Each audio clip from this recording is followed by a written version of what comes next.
శ్రీమాత్రే నమః. శ్రీ గురుభ్యో నమః. విశ్వావసునామ సంవత్సరంలో మీనరాశి వారికి కీలకమైన పాత్ర పోషిస్తూ ఉన్నారు. షష్టగ్రహ కూటమి ప్రారంభమయ్యి తర్వాతకి ఇప్పుడు పంచగ్రహ కూటమి వచ్చేసింది. ఏప్రిల్ 9వ తారీఖు నుండి మార్చి మొదటి వారం వరకు ఈ గ్రహ సంచారం అనేటువంటిది ఉంది. దాంట్లో 2 సార్లు పంచగ్రహ కూటమి జరుగుతుంది. ఇదేమిటయ్యా నిన్నటిదాకా షష్టగ్రహ కూటమి అన్నావు, ఇప్పుడు పంచగ్రహ కూటమి అంటున్నావు అంటే రాహుగ్రహ సంచారం అనేటువంటిది అపసవ్య దిశలో ప్రారంభమవుతుంది. ఆ సమయంలో వీరికి ఎట్టి పరిస్థితుల్లో మంచి లాభమే కలుగుతూ ఉంది. దాంట్లో ఎటువంటి సందేహము కూడా లేదు. ఈ రాహుగ్రహ సంచారం అనేటువంటిది ఈ పంచగ్రహ కూటమి పూర్తయిన తర్వాతకే జరుగుతూ ఉంటుంది.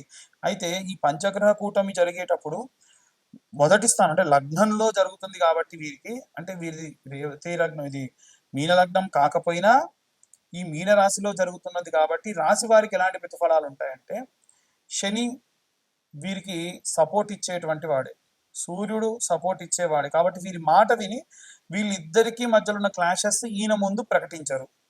So no loss no profit, అంతగా ఏముండదు. శారీరక సౌఖ్యం అనేది తగ్గుతుంది. పిల్లలకు కానీ, గృహిణులకు కానీ, వ్యాపారస్తులకు కానీ, ఉద్యోగస్తులకు కానీ శారీరక సౌఖ్యం ఉండదు. రూపంలో మార్పులు జరుగుతాయి. చాలా లావు ఉన్న వాళ్ళు బక్కగవుతారు. ఆరోగ్య సమస్యలతో బక్కగున్న వాళ్ళు లావు అవుతారు. ఉదాహరణకు పిల్లలు పుట్టినటువంటి తల్లులు ఉన్నారనుకోండి, వాళ్ళు పాలిస్తే ఏమవుతారు, కొంచెం లావు అయిపోతారు. ఇలాంటి శారీరక మార్పులు బాగా జరుగుతాయి. అలాగే శారీరక సౌఖ్యం ఉండదు. అంటే ప్రశాంతంగా నిద్రపోయి చాలా రోజులైంది, నాకు ఎక్కడన్నా ఒక రోజు టైం ఇస్తే బాగుండి నేను పడుకుంటా అంటూ ఉంటారు. ఇలాంటి ఇబ్బందులు, శారీరక సౌఖ్యం, స్వయంగా గుర్తింపు అంటే స్వలాభము స్వగుర్తింపు అనేటువంటి తగ్గిపోతూ ఉంటుంది అనమాట. అంటే ఫలానా వాళ్ళు ఉన్నారా, ఫలానా వాళ్ళ పేరేంటి, ఫలానా రామారావు ఉన్నారు, ఆ రామారావు గారు ఎలా ఉన్నారంటే బాగున్నారు, ఇంకా రామారావు గారు ఉన్నారా మన ఊళ్ళోనే అంటే తన ఉనికి కూడా తెలియదు అనమాట చాలా మందికి. ఇలా అయ్యో నన్ను గుర్తించడం మానేశారా అని ఏం బాధపడాల్సిన అవసరం లేదు. కాబట్టి ఎందుకంటే ఒక లైమ్ లైట్ ఉన్నంత వరకు మనం బాగా కనిపిస్తాం. ఆ లైమ్ లైట్ ఒకసారి జరిగిందా మనల్ని ఎవరు పట్టించుకోరు. దీని గురించి టెన్షన్ తీసుకోవాల్సిన అవసరం లేదు. ఇలా ఓల్డ్ ఏజ్ ఎక్కువైపోయినటువంటి వాళ్ళు, కొంచెం ఏజ్డ్ అయినటువంటి వాళ్ళు ఏమవుతుందనంటే మానసికమైన ఒత్తిడి, అయ్యో నాకు ఏ గుర్తింపు లేదని ఇలా నానా రకాలుగా ఇబ్బంది పడుతూ ఉంటారు. అలాంటివి ఏమీ లేవు. మనం మనస వాచ కర్మన మన పని మనం చేసుకుంటూ వెళ్ళిపోవడమే. అదృష్టం ఏంటంటే ఇంత ఏలినాటి శనిలో కూడా ఏదైనా ఆరోగ్య సమస్య వస్తే మీ గురించి పట్టించుకునే వ్యక్తులు మీ చుట్టూ ఉంటారు. మీ గురించి బాధపడే వాళ్ళు ఉంటారు. మిమ్మల్ని హాస్పిటల్ తీసుకెళ్లే వాళ్ళు ఉంటారు. మీకు ఏదన్నా తినాలనిపిస్తే తీసుకొచ్చి ఇచ్చే వాళ్ళు ఉంటారు. ఒకటే బాధ, ఏజ్ ఎక్కువ ఉన్నటువంటి వాళ్ళకి ఏమిటి బాధ అంటే శారీరక బాధ. మధ్య వయస్సులోకి ఏమిటి అంటే ఇంట్లో ఉన్న వాళ్ళకి ఏదైనా ఒక ప్రాబ్లం. చిన్న పిల్లలకి ఏమిటి అంటే ఏలినాటి శనిలో వారి యొక్క శారీరక బాధ. ఈ బాల్యంలో అలాగే కౌమార్యంలో రెండిట్లో కూడా వీరికున్న ప్రాబ్లం ఏమిటి అని అంటే శారీరక బాధ విపరీతంగా ఉంటుంది. అసలు ఇక్కడ ప్రాబ్లం అనేది ఎక్కడ అంటే మధ్య వయసులో ఉన్న వాళ్ళు 30 నుండి 40-45 సంవత్సరాలు 50 సంవత్సరాలు ఉన్న వాళ్ళకు అసలైన బాధ. ఎందుకంటే ఇతనికి ప్రాబ్లం అనేటువంటి శారీరక బాధ ఉన్నప్పటికీ ఇంట్లో ఉన్న వాళ్ళ ఆరోగ్య సమస్యలు వీరిని ఆర్థికంగా మానసికంగా కుంగదీస్తుంది. మరి వాళ్ళని ఎవరు పట్టించుకుంటారు? కాబట్టి నిత్యము కూడా మీరు దత్తాత్రేయ స్వామి కానీ లేదంటే ఆంజనేయ స్వామికి కానీ ఆరాధన చాలా మంచిది. నేను ఇప్పుడు చెప్పే మంత్రం వీరికి చాలా శక్తినిస్తుంది. ఆ మంత్రం ఏమిటంటే ఓం గురు అరిష్టేతో సుసంప్రాప్తే గురు పూజాంచకారయే గురు ధ్యానం ప్రవక్ష్యామి పుత్రపీడోపశాంతయే. వీలైనంత వరకు మీ గురువులు ఎవరైనా అర్చక స్వాములు ఉన్నా నెలకొకసారి లేదా సంవత్సరానికి ఒకసారి వాళ్ళ పాదములు కడగండి, వారి నీళ్ళని తలపై వేసుకోండి. ఇంకా మీ తల్లిదండ్రులు కనుక మీ దగ్గరే ఉంటే ఏలిన నాటి శని ప్రభావం ఉన్న వాళ్ళందరికీ వర్తిస్తుంది ఈ రెమెడీ. చాలా అద్భుతమైన రెమెడీ. మీ తల్లిగారి యొక్క పాదములు కడగండి. అది కూడా ఏదైనా కాస్త పుట్టమన్ను ఎర్రమట్టిలో పాదములు పెట్టి కాలు కడగండి. ఆ మట్టి కొంచెం కాళ్ళకు రాసి కడగండి. తర్వాతకి ఆ మట్టి నీళ్ళని మొత్తాన్ని కూడా వంపి మట్టి మొత్తాన్ని జల్లెడబట్టండి. మిరపకాయతం అంటారు కదా, అలా జల్లెడబట్టండి. ఆ మట్టిని కాస్త డబ్బాలో పోసుకొని రోజు కొంచెం తీసుకొని సంపెంగ నూనెలో కలుపుకొని పెట్టుకొని దానిపైన కుంకుమ పెట్టుకోండి. ఇదేంటండి ఆ కాళ్ళ మట్టి పెట్టుకుంటే నా ఏలినాటి శని పోతుంది? 100% పోతుంది. ఎందుకు తెలుసా? ఎందుకంటే ఈ యొక్క తల్లి యొక్క పాదముల మట్టిని మనకు చిన్నప్పటి నుంచి స్నానం పోస్తే తల్లిదండ్రులు బొట్టు పెట్టేవారు తల్లి. ఎందుకు తెలుసా? వారి యొక్క శని దోషములు పోవాలి కాబట్టి, ఏవైనా బాలారిష్ట దోషములు ఉంటే పోవాలని. అంత శక్తివంతమైన కాళ్ళకున్న ధూళి, ఆ ధూళిని ఇలా స్టోర్ చేసుకొని నిత్యం పెట్టుకోండి. చాలా అద్భుతమైన రిజల్ట్స్ ఉంటాయి. ఇంకా అన్ని వర్గాల వాళ్ళు ఎలాంటి రెమెడీస్ తీసుకోవాలి, ఎలాంటి మంత్రపఠనం చేయాలనే విషయాన్ని ఇప్పుడు మనం తెలుసుకుందాం. మనకు పంచగ్రహ కూటమి అనేటువంటిది ఈ నెల 15వ తారీఖు నుండి ఈ నెల 9వ తారీఖు నుండి ఆల్మోస్ట్ 18, 19వ తారీఖు వరకు కూడా 5 గ్రహాలు మీనరాశిలో ఉన్నాయి. అందులో ముఖ్యంగా సూర్యుడు, అలాగే శని, రాహువు, శుక్రుడు, బుధుడు, ఈ గ్రహాలు మీనరాశిలో ఉన్నాయి.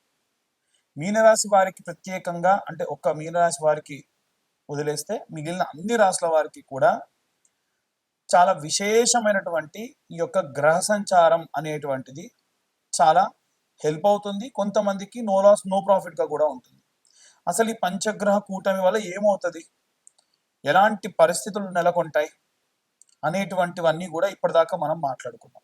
అయితే ఈ యొక్క పంచగ్రహ కూటమి 17వ తారీఖు పూర్తవుతుందో లేదో 25వ తారీఖు అంటే సూర్య గమనం అనేటువంటిది ప్రారంభమవుతుంది. చంద్రుడు అనేటువంటి వాడు మళ్ళీ ఈ యొక్క మీనరాశిలోకి వస్తాడు. అంటే అప్పుడు మళ్ళీ పంచగ్రహ కూటమి ఉంటుంది. కానీ చంద్రుడు చాలా తొందరగా కదిలేటువంటి వాడు కాబట్టి ఒక 3 రోజుల పాటు ఈ యొక్క చంద్రుడు ఈ యొక్క మీనరాశిలోకి చేరడం అనేటువంటిది జరుగుతుంది.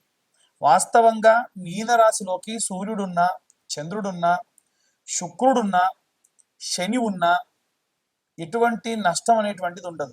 కేవలం ఇక్కడ పాపగ్రహ సంచారంలో భాగంగా శని కానీ రాహు కానీ ఉంటేనే ప్రాబ్లం. ఈ శని కానీ రాహు కానీ ఎవరైతే ఉన్నారో వారంతా కూడా మూవ్ అయిపోతున్నారు కాబట్టి అంతగా ఏమీ ఇబ్బంది లేదు. అయితే ఏమేం చేయాలి, అన్ని రాసుల వాళ్ళు ఎలాంటి రెమెడీస్ చేయాలి, ఎలాంటి మంత్రపఠనం చేసుకుంటే మంచిది అని అడుగుతూ ఉన్నారు. అందరికీ చెప్పేటువంటిది, కామన్గా చెప్పేటువంటిది ఒకటే ఏమిటంటే నవగ్రహ ప్రదక్షిణ. అందరు నవగ్రహాల గుడికి వెళ్తే 3 చేద్దామా, 4 చేద్దామా, 5 చేద్దామా, 10 చేద్దామా, 11 చేద్దామా అంటారు. అలా కాదండి. నవగ్రహ ప్రదక్షిణాలు చేస్తే 21 ప్రదక్షిణాలు చేయాలి. 21 ప్రదక్షిణాలు సవ్య దిశలో, ఒక 6 ప్రదక్షిణాలు అపసవ్య దిశలో చేయాలి. ఎందుకంటే ప్రతి గ్రహానికి 3 సార్లు ప్రదక్షిణ చేసినట్టు.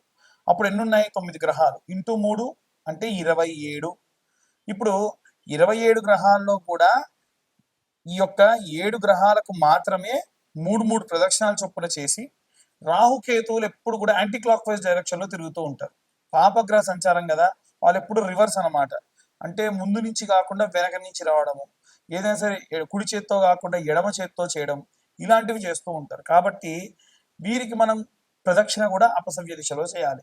దీని వలన జాతక రీత్యా మనకు రాహుకేతువుల మధ్యలో వేరే ఏ గ్రహాలైనా బంధనమై ఉన్నా, ఒకవేళ ఏ గ్రహాలైనా పాపగ్రహంతో కలిసి ఉన్నా, ఎటువంటి గ్రహాలైనా సరే ఈ యొక్క పాపగ్రహాలతో బంధనమై ఉండి కూడా మనకు నెగిటివ్ రిజల్ట్స్ ఇచ్చేటువంటి ఉంటే కూడా ఈ ప్రదక్షిణాలు చేయడం అనేటువంటిది కాస్త శక్తినిస్తుంది.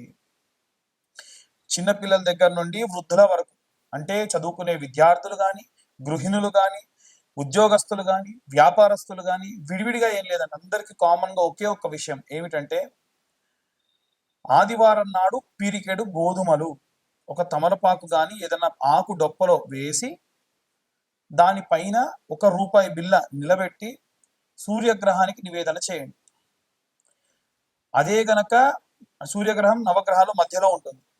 అదే మీరు చంద్రుడికి చేయాలంటే సోమవారం నాడు పిరికెడు బియ్యం తీసుకెళ్లి ఒక ఆకుడొప్పలో వేసి, లేదా ఒడ్లుంటే ఒడ్లు తీసుకెళ్లి ఆకుడొప్పలో వేసి చంద్రుడి దగ్గర పెట్టి ₹1 బిల్ల దాంట్లో నిలబెట్టండి. బెల్లం అనేటువంటిది నవగ్రహాలకి నివేదన చేస్తే చాలా మంచిది. ప్రతి ఒక్క గ్రహం దగ్గర ఇంత బెల్లం ముక్క పెట్టండి. ఇంతకు మించి మీరు నవగ్రహాలకు చేసేది ఏమీ లేదు. విగ్రహాలు అధికంగా తాకకుండా ఉంటే మంచిది. అలాగే కుజగ్రహం దగ్గరికి వెళ్తే కందులు కానీ, కందిపప్పు కానీ ఆకుడొప్పలో వేసి ₹1 బిల్ల పెట్టి ఒక బెల్లం ముక్క పెట్టి నివేదన చేయండి, చూపించండి, అంతే సరిపోతుంది. అలాగే బుధగ్రహానికి పూజ చేసినప్పుడు పెసర్లు, పిరికెడు పెసర్లు తీసుకొని ఆకుడొప్పలో లేదా తమలపాకులో వేసి ₹1 బిల్ల వేసి బుధగ్రహం ముందు పెట్టండి. అలాగే శనగలు తీసుకొని వెళ్ళి గురుగ్రహం ముందు పెట్టండి. అలాగే ₹1 బిల్ల, బెల్లం కామన్ అన్నిటికీ కూడా. శుక్రగ్రహం దగ్గరికి వెళ్తే బొబ్బెర్లు లేదా అల్చందలు అంటారండి. ఈ బొబ్బెర్లు తీసుకొని వెళ్ళి పిరికెడు బొబ్బెర్లు వేసి దాంట్లో ₹1 బిల్ల వేసి పెట్టండి. శని గ్రహం దగ్గరికి వెళ్ళినప్పుడు మాత్రం విగ్రహాన్ని ఎట్టి పరిస్థితుల్లో ఆడవాళ్ళు తాకొద్దు, మగవాళ్ళు కూడా తాకుండా ఉంటే మంచిది.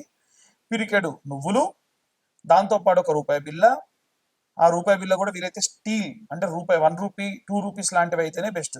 ₹5 పెట్టకండి. పెట్టి దాంట్లో బెల్లం ముక్క పెట్టి ఇంతంత నువ్వుల నూనె శనేశ్వరుడు పై నుంచి పోయండి. ఆవ నూనె పోసినా మంచిదే. నల్ల రంగు ధాన్యం నుండి వచ్చినటువంటిది ఏ నూనె పోసినా శనికి చాలా ఇష్టం.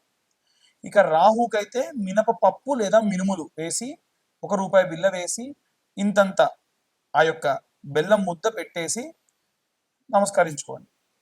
అలాగే కేతువుకైతే ఉలవలు, నల్ల రంగులో ఉండేటువంటి ఉలవలు ఉంటాయి కదా, ఈ ఉలవలు ఓ పిరికెడు ఆకుడొప్పలో వేసి లేదా తమలపాకులో వేసి ₹1 బిల్ల దాంట్లో పెట్టేసి ఇంత బెల్లం నైవేద్యంగా పెట్టండి చాలు. ఈ షష్టగ్రహ కూటములు, పంచగ్రహ కూటములు, జాతకరీత్యా ఉన్న దోషములు ఇవన్నీ పోవడానికి ఒక్క వారం పాటు మనకు సోమవారం నుండి ప్రారంభిస్తే మళ్ళీ లేదా ఆదివారం నాడు ప్రారంభిస్తే ఈ యొక్క శనివారం వరకు ఈ రెమెడీస్ చేసుకుంటే సరిపోతుంది. ఇప్పుడు మీ అందరికీ డౌట్ వస్తుంది, ఏమిటంటే ఉన్న గ్రహాలు 9 అండి, మీరు చెప్పిందేమో వారం రోజులు ఎలా చేయాలి? మంగళవారం నాడు రాహుకేతువులకు చేసేయచ్చు, కుజుడితో పాటు రాహుకేతువులకు చేయొచ్చు. లేదు ఆదివారం నాడే సూర్యుడితో పాటు రాహుకేతువులకు కూడా చేయొచ్చు, ఎటువంటి దోషం లేదు. ఇక అందరూ మంత్ర పఠనం చేయాలి అనంటే ఏం చేయాలి అనంటే, ఓం ఆదిత్యాయ చ సోమాయ మంగళాయ బుధాయ చ గురు శుక్ర శనిభ్యశ్చ రాహవే కేతవే నమః అనే మంత్రం చదువుతూ ప్రదక్షిణాలు చేయాలి. మీరు ఏ రోజు నవగ్రహ దేవాలయానికి వెళ్ళినా నేను చెప్పిన విధంగా. ఇంకొకటి, దేవాలయం మూసే సమయానికి వెళ్ళకండి.